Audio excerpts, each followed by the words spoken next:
ಮಾಡ್ಬೇಕಾದ್ರೆ ಅಫ್ಕೋರ್ಸ್ ಇವಾಗ ಯಾವುದೇ ಒಂದು ತಂಡಕ್ಕೆ ಪ್ಲೇಯಿಂಗ್ 11 ಮಾಡಬೇಕು ಅಂದರೆ ಒಂದು ದೊಡ್ಡ ತಲೆನೋವು ಅಂತಲೇ ಹೇಳ್ಬೋದು, ಎಸ್ಪೆಷಲಿ WPL ಅಲ್ಲಿ. ಬಿಕಾಸ್ ಯಾವ ಥರ ಅವ್ರು ಓವರ್ಸೀಸ್ ಪ್ಲೇಯರ್ಸ್ನ ಫಿಟ್ ಮಾಡ್ತಾರೆ, ಯಾವ ಥರ ಅವ್ರು ಇಂಡಿಯನ್ ಪ್ಲೇಯರ್ಸ್ನ ಫಿಟ್ ಮಾಡ್ತಾರೆ ಅನ್ನೋದು. ಸೊ ಕಂಬೈನ್ಡ್ ಆಗಿ ನಾವಿಲ್ಲಿ ಪ್ರಾಬಬಲ್ 11 ಮಾಡಿದ್ದೀವಿ RCB ತಂಡಕ್ಕೆ.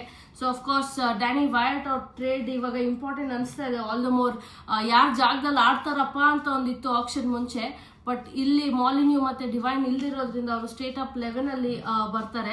ಸ್ಮೃತಿ ಮಂದನ, ಡ್ಯಾನಿ ವೈಟ್ ಅವರ ಕಾಂಬಿನೇಷನ್, ಓಪನಿಂಗ್ ಕಾಂಬಿನೇಷನ್ ಸಖತ್ ವರ್ಕ್ ಕೂಡ ಆಗಿದೆ.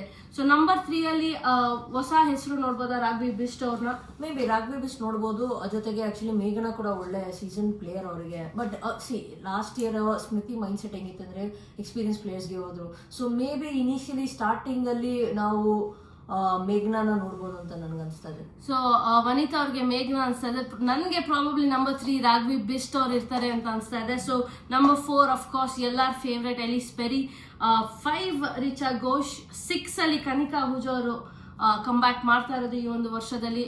Number 7 Georgia Wareham, 8 Shreyanka Patil fit ಆಗಿದ್ರೆ, 9 ಪ್ರೇಮಾ ರಾವತ್, ಆಶಾ ಜಾಯರ್ ಇಲ್ಲ ಅಂದ್ರೆ ಲೆಗ್ ಸ್ಪಿನ್ನರ್ ಮೇಲೆ ತುಂಬಾನೇ ಡಿಪೆಂಡೆಂಟ್ ಆಗಿದ್ರು, 2 ವರ್ಷ ಕೂಡ ತುಂಬಾನೇ ಇಂಪ್ಯಾಕ್ಟ್ ಮಾಡಿದ್ರು. So Prema Rawat straight up ಇಲ್ಲ, ಮೋಸ್ಟ್ಲಿ ಏಕ್ತಾ ಬಿಸ್ಟ್ ಆ ಜಾಗನ ತಗೊಬಹುದು. ಬಿಕಾಸ್ ಅಗೇನ್ ಮತ್ತೆ ಹೇಳ್ದಂಗೆ ಪ್ರೇಮಾ ಬಂದ್ಬಿಟ್ಟು ಇವಾಗ ಸದ್ಯಕ್ಕೆ ಒಂದು ನ್ಯೂ ಬಿಗಿನರ್ ಅಂತಾನೆ ಹೇಳ್ಬೋದು ಈ ಸ್ಟೇಜಿಗೆ. ಆಕ್ಚುಲಿ ಇನ್ನು ಅವ್ರು ಯಾವ ರೀತಿಯಲ್ಲಿ ಗೇಮ್ ಇದೆ ಅವ್ರಿಗೆ ಅಂತ ಇನ್ನೂ ಎಕ್ಸ್ಪ್ಲಾಯ್ಟ್ ಮಾಡಿರಲ್ಲ ಅನ್ಸುತ್ತೆ.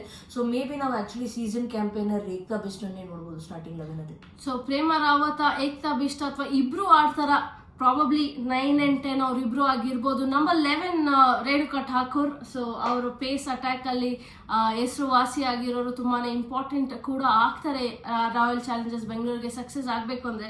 ಸದ್ಯದಲ್ಲಿ ನಾವು ಹೇಳಿರೋ 11 ಅಲ್ಲಿ 3 ಓವರ್ಸೀಸ್ ಅಷ್ಟೇ ನಾವು ಮೆನ್ಷನ್ ಮಾಡಿರೋದು. 4ನೇ ಓವರ್ಸೀಸ್ ಬೇಕಾಗತ್ತಾ? ಬಿಕಾಸ್ ಆಪ್ಷನ್ ನೀವು ನೋಡಿದ್ರೆ ಆಚೆ ಇರೋದೆಲ್ಲ ಆಫ್ ಸ್ಪಿನ್ನರ್ಸೇ. ಸೊ ಇಲ್ಲಿ ಆಫ್ ಸ್ಪಿನ್ನರ್ಸ್ಗೆ ಜಾಗ ಇಲ್ಲ. ಕನಿಕಾ ಹುಜಾ ಅವರಿದ್ದಾರೆ, ಶ್ರೇಯಾಂಕಾ ಅವರಿದ್ದಾರೆ. ಸೊ ಆ ಒಂದು ಪಾಯಿಂಟ್ ನಾನು ಏನಕ್ಕೆ ಡಿಸ್ಕಸ್ ಮಾಡ್ತಾ ಇದ್ದೀನಿ ಅಂದ್ರೆ, ನಿಮ್ಗೆ ಏನಾದ್ರು ಅನ್ಸುತ್ತೆ ಅಲ್ಲಿ ಓವರ್ಸೀಸ್ ರಿಪ್ಲೇಸ್ಮೆಂಟ್ ಅಲ್ಲಿ ಸ್ವಲ್ಪ ಎಡವಿದ್ದಾರೆ ಅಂತ? ಇನ್ನೊಂದ್ ಕಡೆ ನೀವು ಆಕ್ಚುಲಿ ಒಪೋನೆಂಟ್ ನೋಡಿದ್ರೆ ಲೆಫ್ಟ್ ಹ್ಯಾಂಡರ್ಸು ಇದ್ದಾರೆ. ಫೀಬಿಗ್ ಮೇ ಬಿ ಅವ್ರು ಇನ್ನೊಂದು ಎಕ್ಸ್ಟ್ರಾ ಆಫ್ ಸ್ಪಿನ್ನರ್ ಇಟ್ಕೊಬೋದು. ಬಿಕಾಸ್ ನಾವು ಆಕ್ಚುಲಿ ಬೆತ್ಮೂನಿ ಕೂಡ ಇದ್ದಾರೆ. So you may not be surprised, 2 of spinners ಆಡೋದು ಚಾನ್ಸಸ್ ಜಾಸ್ತಿನೇ ಇದೆ. ಬಿಕಾಸ್ ಲೆಫ್ಟ್ ಹ್ಯಾಂಡರ್ಸ್ ಹೆಚ್ಚಿದಷ್ಟು ನಮ್ಮ ಮ್ಯಾಚ್ ಅಪ್ ಅಂತ ಏನು ಹೇಳ್ತೀವಲ್ವಾ, ಅದಕ್ಕೆ ಮೇ ಬಿ ಇನ್ನೊಂದು ಆಫ್ ಸ್ಪಿನ್ನರ್ ಕೂಡ ನೋಡ್ಬೋದು. ಸೊ ಪ್ರಾಬ್ಲಿ ಆ 4th overseas off spinner option ನ ಆಪ್ಟ್ ಮಾಡೋದು ತಪ್ಪೇ ಇಲ್ಲ ಅಂತ ನನ್ಗನ್ಸುತ್ತೆ, ಟೀಮ್ ಕಾಂಬಿನೇಷನ್ ಬ್ಯಾಲೆನ್ಸ್ ಮಾಡೋದಕ್ಕೆ. ಸೊ 4th ಓವರ್ಸೀಸ್ ಇದರ್ ಚಾರ್ಲಿ ಡೀನ್ ಅವ್ರು ಆಡ್ತಾರೆ ಅಥವಾ ಕಿಮ್ ಗಾರ್ತ್ ಅವರು ಕೂಡ ರಿಪ್ಲೇಸ್ಮೆಂಟ್ ಆಗಿ ಬಂದಿದ್ದಾರೆ. ಸೊ 2 ಸ್ಥಾನ ಇದೆ. Probably Kim Garth Ekta beast ಆಡ್ಬೋದು, ಇಲ್ಲ ಪ್ರೇಮಾ ರಾವತ್ ಏಕ್ತಾ ಬಿಸ್ಟ್ ಆಡ್ಬೋದು. 3 ಓವರ್ಸೀಸ್ ಹೋಗ್ತಾರ ಫಸ್ಟ್ ಮ್ಯಾಚ್ ಅಲ್ಲಿ.